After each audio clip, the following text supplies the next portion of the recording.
Hi there, my name is Ryan. You can call me Roy. Today was the 11, 11, 11 or 12, 11th day of my 30-day speaking challenge, and today I want to practice uh, for preparing my final presentation on plan of development competition as a CEO of Slurry Services and the leader of the team. Okay, I'll try. Good morning, everyone.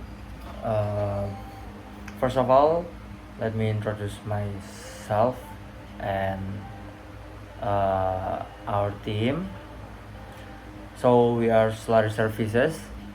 I'm Tundadura Rabani as a CEO of Slurry Services, and this is my friend Naval Isham, Subsurface Manager, Firzal Jaldi, Drilling Manager, Mohammed Bintang Connect Manager, and Saudi Abednego as a Surface Manager. Unfortunately, our friend Saudi Abednego isn't coming here because of his surgery.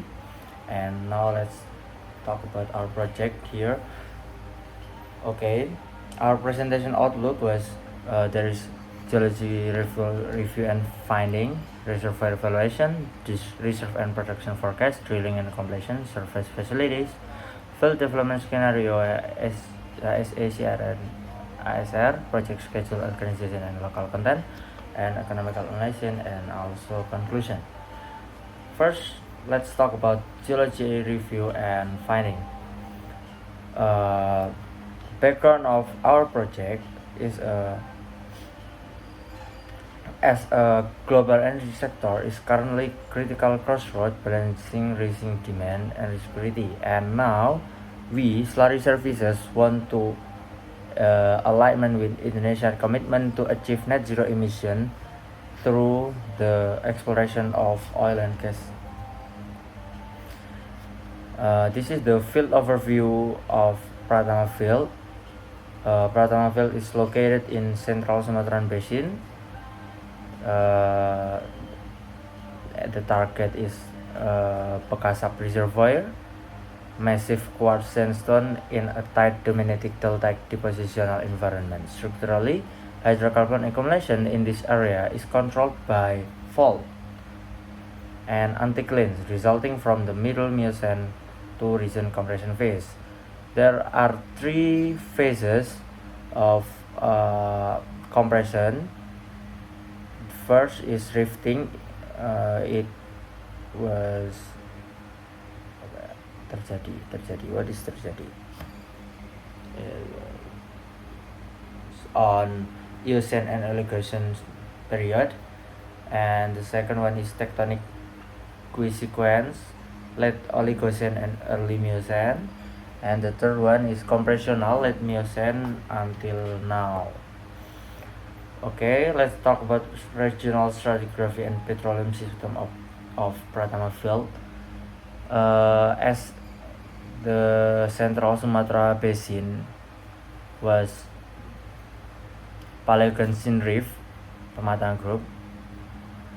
Pematang Group act as a source rock actually, and then it consists of organic rich brown shale, and the early Miocene or the post-Reef period, Telisa and Pekasap formation act as a reservoir and seal rock. Pekasap consists of medium to coarse siliciclastic with minor shale, and Telisa consists of fine to medium sandstone and interpreted shale as a seal, cap rock. And then let's talk about reservoir evaluation, Mas Hisham here. Okay, we have rock properties of Pratama Field. The data is given. We just display it and make some petrophysical analysis on the reservoir Pekasap B and Pekasap C. Since the necessary rock properties were already available within the provided dataset, additional skull analysis was not required to derive the parameter. Consequently, the model initialization utilized the existing distribution.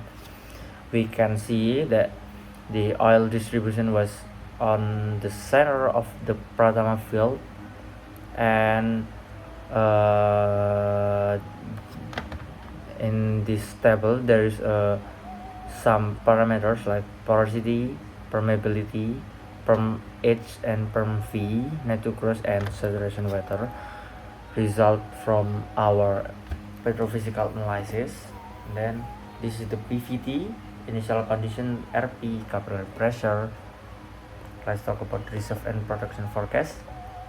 There are volumetric production forecast, drilling, geomechanical analysis, well compression. Then let's talk about surface facilities. Because our project was CO2 EOR, we must provide CO2 transport from industrial cluster to Pratama field along as 50 kilometers pipeline for injection that we use. We are using the materials like 13 chromium for the pipeline. We use that type because we avoiding the corrosion on the pipe, because we are injecting CO2 in this field, and it can make the economically unstable if we use the if we use corrosive material. These are the surface facilities, and this is the development scenario of our project.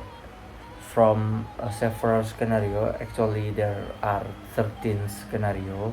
We choose this 11th scenario because it provides more oil for long-term exploration, and economically the 11th case is stable for the ERR and the recovery factor. And then there's the development scenario, the base case used as a baseline. Okay, then let's talk about EHI. We are planning to use CO2 leakage dispersion control and using the automatically shutdown valve as our guard to blow out, prevent the blowout. And then we use well infrastructure integrity using carbonic corrosion, standard steel and cement, using 13 chromium like what I said before. And then we are going to use comprehensive MMV, monitoring, measurement and verification. And for mitigation strategy, we are going to do HAZOP, hazard operability study, HIRA, hazard identification and risk assessment, QRA, quantitative risk assessment, and CSR. We are planning to do some social responsibility like CCOS literacy, sustainable economic empowerment, supporting UMKM, and environmental dual carbon sink like planting mangrove in the area of project. And we also have abandonment and site restoration plan. We are planning to keep the pipeline 50 kilometer pipeline still on underground, because if we take the pipeline, because the project was very long term, it was 30 years, we cannot make sure that the field or the land was not going to dipakai untuk masyarakat. Because of that, we are planning to keep the pipeline still underground, because it will make, if we take it, it will make the people angry, because the infrastructure was broke because our act. Yeah. And then the economics, yes, okay, from the economics we know that this project is very valuable and very interesting, because it has many keuntungan. What is keuntungan ya? I don't know ya. Okay, it's very long video, it 10 minutes and I'm finished. But my presentation, yeah, it's bad, but I don't care. See you.